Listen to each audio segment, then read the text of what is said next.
Mahmud Jun atau Datuk Mahmud Jun, nama seorang legenda. Tetapi mungkin ada di antara kita yang ingat tak ingat dengan nama ni, Mahmud Jun. Nama tu familiar, tapi siapa yang mana satu Mahmud Jun? Dan yang muda-muda lagi, yang baru-baru sekarang ni mungkin dah dengar pun tak pernah kan. Tapi bila kita sebut Pak Maon, saya yakin ramai yang akan terus ingat siapa itu Pak Maon. Kita tengok Pak Maon, ligatnya dia menari kan. So hari ni kita nak mengenali siapakah insan di sebalik Pak Maon.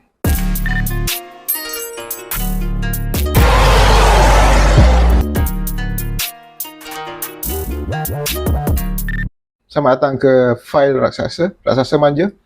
Terima kasih kerana sudi singgah ke channel Raksasa Manja. Dan setelah sekian lama baru saya berpeluang untuk buat File Raksasa yang kedua. Dan saya memilih Datuk Mahmud Jun.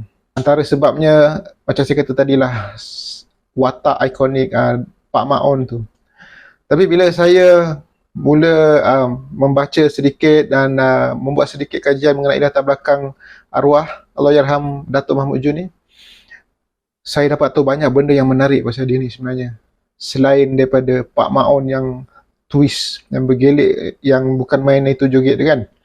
Sebenarnya banyak lagi sisi lain yang menarik. Sebelum saya teruskan, mohon bantuan daripada anda semua untuk like video ni. Dan komen lagi bagus, like dan komen. Like ni dia akan membantu video kami naik lah sebenarnya. Lebih banyak like, lebih banyak komen, YouTube akan nampak video ni dan dia akan naikkan lagi. Dan lebih ramai orang boleh nampak video ni dan menonton. Jadi antara benda yang pertama saya nampak yang menarik, sebenarnya menarik pada saya lah sebenarnya, secara peribadi, kerana Datuk Mahmud Jun ni, atau nama sebenar dia Mahmud Junid bin Derani.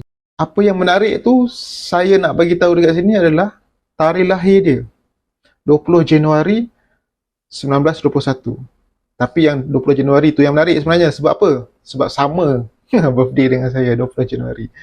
Okey, Mahmud Jun ni sebelum dia terkenal dengan watak Pak Maon atau watak komedi-komedi dalam cerita Allahyarham Tan Sri P. Ramlee di Merdeka Studio, dia sebenarnya lebih dulu terkenal dengan watak-watak antagonis, watak-watak bengis, watak-watak penjahat. Hingga kan dia punya watak-watak jahat ni dibenci sangat oleh penonton. Okey, pelakon yang dilahirkan di Mukim Titi, Alustar Kedah ni sebenarnya dia mempunyai satu sejarah perkahwinan yang menarik untuk kita kongsikan.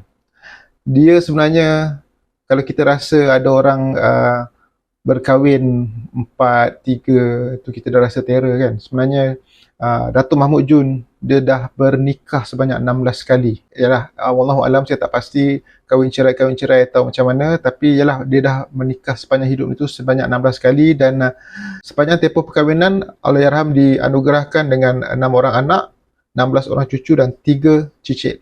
So sama dengan Allahyarham Ahmad Nisfu yang saya cerita hari itu, bermula dengan pementasan, bangsawan, teater. Begitu juga dengan Datuk Mahmud Jun, dia bermula dengan bangsawan. Saya rasa setelah saya mencari tahu mengenai dua tokoh ni, saya dapat agaklah yang dulunya tu memang rata-rata bakat-bakat dalam filem tu mungkin disadurkan daripada bangsawan, bakat-bakat dari bangsawan. Sebab tu kita tengok dalam filem dulu, even watak-watak ekstra pun sangat berkesan kan. Salah satu contoh Hang Kebun, watak-watak yang begitu kita ingat walaupun dia hanya watak ekstra. Sebab diorang ni dah ada asas lakonan yang dan asas seni persembahan yang memang dah mantap. Antara pentas bangsawan yang beliau sudah sertai adalah kumpulan Grand Noran Opera, Sri Nuran Opera, Rubis Opera. Okey, setelah beralih daripada bangsawan ke filem, dia menyertai KT Chris Film Production di Singapura dengan filem lakonan pertamanya yang berjudul Orang Licin. Orang Licin arahan L. Krishnan pada tahun 1958. Macam mana dia boleh beralih daripada bangsawan ke filem? Asalnya dia bersama kumpulan bangsawan dia ni membuat tour lah, pusing satu Melaya membuat persembahan bangsawan hingga ke Singapura. Bila sampai di Singapura tu mungkin dia nampak ada studio filem. yang mencari pelakon dan dia mencuba nasib, dan dekat situ dia mendapat tawaran berlakon di KT Chris. Jadi pengarah orang licin L. Krishnan, dia nampak pada Datuk Mahmud Jun ni lah, mungkin appearance dia ke, atau daripada lakon, daripada uji bakat ke, dia nampak yang Datuk Mahmud Jun ni dia sesuai untuk watak antagonis. Dia tengok dia memang okay, ini boleh ni, watak ni kan, watak orang jahat, watak bengis, watak kejam, watak ganas. Dan sejak itulah banyak filem-filem kemudian Datuk Mahmud Jun mendapat watak-watak yang seumpamanya lah, watak-watak penjahat, pengacau, kacau orang kampung. Memanglah watak-watak yang biasalah, watak-watak villain, kerana keberkesanan lakonan dia tu. Dan saya akui lah, macam kalau tengok balik lakonan dia jadi jahat tu, memang kita rasa dia ni memang jahat sungguh lah kan. Memang ada orang macam ni kan. Okay, zaman tu dekat Singapore ada dua production yang besar, dua production filem yang besar, KT Chris Film Production dan Malay Film Production. Malay Film Production ni adalah milik Shaw Brothers, yang dekat situlah berkaryanya Allahyarham Tan Sri P. Ramlee, dan di KT Chris ni berkaryanya Mahmud Jun. Dan di dua-dua production house ni ada dua villain yang sangat dominan, dua pelakon yang membawa watak antagonis yang sangat dominan. KT Chris dipegang title tu lah secara tak rasmi oleh Datuk Mahmud Jun, dan Malay Film Production disandang oleh Salih Kamil. Itu pun memang antara watak jahat, watak pelakon yang membawa watak antagonis yang sangat baik lah. Okey, ini antara saya kata tadi, sisi lain yang bila saya dapat tahu, saya rasa menarik sosok Datuk Mahmud Jun ni. Di KT Chris, dia bukan saja berlakon, tetapi dia juga adalah jurulatih silat. Kira tok guru silat dah kepada pelakon-pelakon di studio tu, di KT Chris. Dan kerana apa dia dilantik untuk jadi guru silat tu? Kerana produk-produk KT Chris ni banyak berlatar belakangkan filem-filem bangsawan, filem-filem pendekar, filem-filem purbakala. Jadi di situ dia ada kebolehan tu untuk mengajar silat, dan dia ada ilmu silat tu. Dan filem-filem di KT Chris pun kebanyakan scene fight-nya dikoreo oleh Allahyarham Datuk Mahmud Jun. Antara pelakon yang belajar silat dengan arwah Mahmud Jun ialah Seniwati Siput Sarawak untuk filem Sultan Mahmud Mangkat di Julang, Fatimah Ahmad untuk filem Laila Satria, dan Latifah Omar untuk filem Hang Jebat. So ini untuk actress lah, untuk pelakon-pelakon wanita. Transisi watak bengis antagonis kepada watak komedi, bilakah ianya berlaku? So dia berlaku ketika dibukanya studio Merdeka di Ulu Kelang, Kuala Lumpur, dan Allahyarham Tan Sri P. Ramlee pun sudah berhijrah ke situ untuk berkarya di studio tu. Dan ketika itulah Mahmud Jun pun pergi berhijrah, bukan dia bersama dengan P. Ramlee, tapi tak tahulah kisahnya macam mana, Wallahualam. Dia pun membawa pengalaman yang ada, yang sebenarnya banyaklah pengalaman dia dekat KT Chris tu sebenarnya. Banyak filem dia dah berlakon. Dan dekat situ dia berjumpa dengan Allahyarham Tan Sri P. Ramlee. Dan di situlah bermula di mana kerjasama antara Allahyarham Tan Sri P. Ramlee dan Datuk Mahmud Jun. Tan Sri P. Ramlee mengambil Datuk Mahmud Jun untuk pertama kalinya berlakon bersama dia di bawah arahannya Tan Sri P. Ramlee dengan filem pertama yang sangat-sangat saya rasa unik. Kenapa unik nanti saya beritahu. Filem pertama Tan Sri P. Ramlee, arahan dia di Merdeka Studio, iaitu Sitora Harimau Jadian. So Sitora Harimau Jadian ni, ni dia, Sitora Harimau Jadian. Kenapa saya ada poster dia? Sebenarnya saya tak pernah tengok pun filem dia, tapi saya ada poster dia. Kenapa saya nak letak poster dia? Sebab dia adalah satu sejarah filem Malaysia yang unik. Filem ni telah hilang. Saya tak pasti dia pernah ditayangkan atau tak di panggung wayang. Ada saya terbaca dikatakan tak ditayangkan pun. Ada yang atau ada saya punya anggapan sendiri ditayangkan, lepas tu hilang dia punya filem tu. Sampai sekarang kita tak dapat nak tengok. Saya memang tak pernah tengok cerita ni. Tak tahulah kalau ada yang menonton ni pernah menonton filem Sitora, betul lah. Dan itu yang saya kata unik. kenapa filem ni saya kata unik tadi kan. So beberapa filem lagi selepas tu yang mula mengubah Datuk Mahmud Jun ni dari perwatakan yang dikenali dengan bengis kepada komedi. So macam yang saya cerita dekat awal-awal tadi adalah watak Pamaon lah, watak yang sangat terkenal yang menggambarkan satu watak seorang bapa, suami dan seorang yang dah berumur tapi bersemangat muda, berhati muda, nak berpesta muda-mudi lagi kan, nak menari, nak pakai seluar Yankee dengan bergaya macam orang muda. Dan satu lagi sisinya, sisi gatalnya lah, dia membaca buku sejarah kan, buku sejarah yang sebenarnya buku tu adalah gambar perempuan-perempuan seksi. Dan itu dalam filem Nasib Doremi. Tapi dalam filem Doremi pula, Mahmud Jun membawa watak bapa kepada Minah. Ingat tak yang berkahwin muda kan, yang Minah ni datang minta tolong, bukan Minah yang datang, Do yang datang minta tolong, cakap Minah dah mati. Dia yang jadi bapa kepada si Minah yang kedekut sebenarnya, tak nak bagi duit, tapi sebabkan Do dah puji bini dia cantik, dia pun ambil duit yang dia nak beli televisyen sebenarnya, dan dia terpaksa bagi.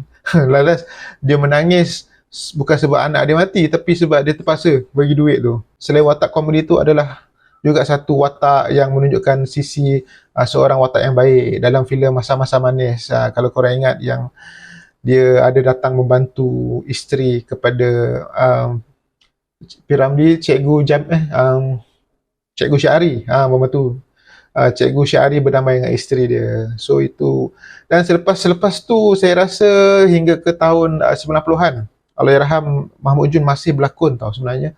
Begitu panjang kerjaya dia. Seingat saya dia tak banyak dah atau tak ada bawa watak villain lagi, watak antagonis. Banyak dia bawa watak-watak yang lebih komedi semasa tahun 70-an, zaman-zaman Badul.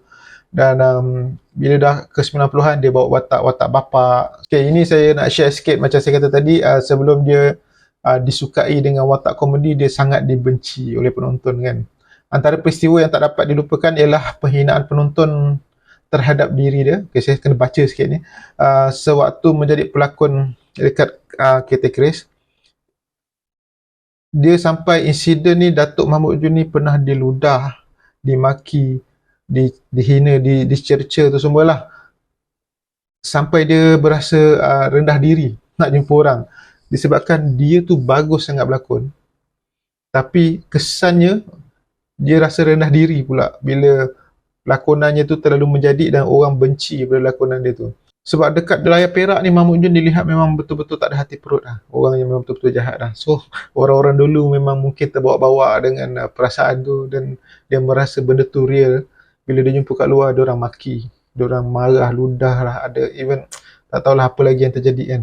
Saya tak pastilah ludah tu ludah ke arah dia atau ludah ke arah tanah, mungkin nampak dia ludah lah kan. Antara filem yang sangat mengundang kemarahan penonton terhadap Mahmud Jun adalah filem Sultan Mahmud Mangkat di Julang oleh KT Chris masa di Singapura tahun 50-an.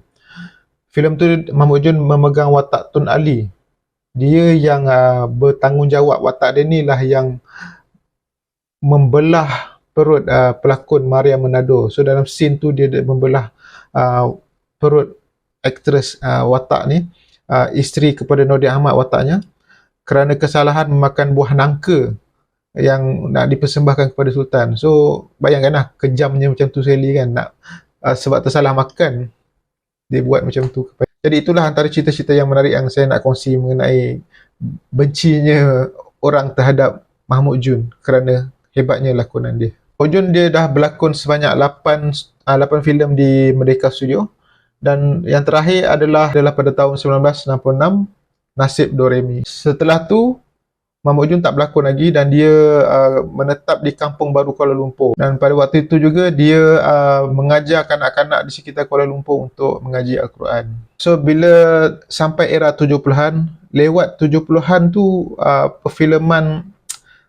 industri perfilman mula naik dan Datuk Mahmud Jun mula mendapat tawaran-tawaran berlakon balik dan dia mula aktif. Setelah dia berhenti tadi sekejap, mengaji, duduk di Kampung Baru. So dia mula dapat balik tawaran, dan masa ni lah dia melalui satu lagi fasa dalam kerjaya dia daripada 70-an ke 90-an. Sebanyak 24 filem lagi turut dilakonkan hinggalah ke filem terakhir dia adalah filem Layar Lara pada tahun 1997. So itulah dia punya kerjaya berlangsung daripada zaman di Singapura, KT Studio, sampailah ke 90-an. Dan dulu seingat saya banyak juga drama-drama Spektra, kalau tak silap saya, drama-drama lah di TV. Memang kerap nampak Allahyarham Mahmud Jun ni berlakon lah. Dan saya rasa dia lebih sinonim dengan pada saya pribadi dengan watak-watak komedi. Walaupun dia menjadi bapa ke kan, kadang-kadang dia kuat sisi komedi dia tu, cara lakonan dia, cara dia berdialog. Masih ingat lagi di ingatan saya. Dan dia ni terkenal dengan cara gelak dia lah. Itu yang saya kata dia lebih kepada ke arah komedi tu. Sebab cara gelak dia tu pun membuatkan kita rasa terhibur, nak tergelak. Dan dalam satu iklan teh Lipton, iklan teh Lipton ni memang terkenal lah masa tu, dan dilakonkan lah, dia menjadi salah satu yang berlakon dalam iklan tu. Dan gelak dia tu kita boleh tengok lah dari iklan tu. Kalau korang boleh cari balik dalam YouTube ke, ada, dan korang faham lah kenapa saya kata dia punya gelak tu unik dan menghiburkan. Setelah dia melalui 3 fasa lah pada saya lakonan dia tu, daripada Singapura ke Malaysia, Kuala Lumpur, Merdeka Studio, dan kemudian dia berhenti 70-an, lewat 70-an dia kembali berlakon hingga ke tahun 1997, filem Layar Lara. Itu dia punya kerjaya lakonan dia.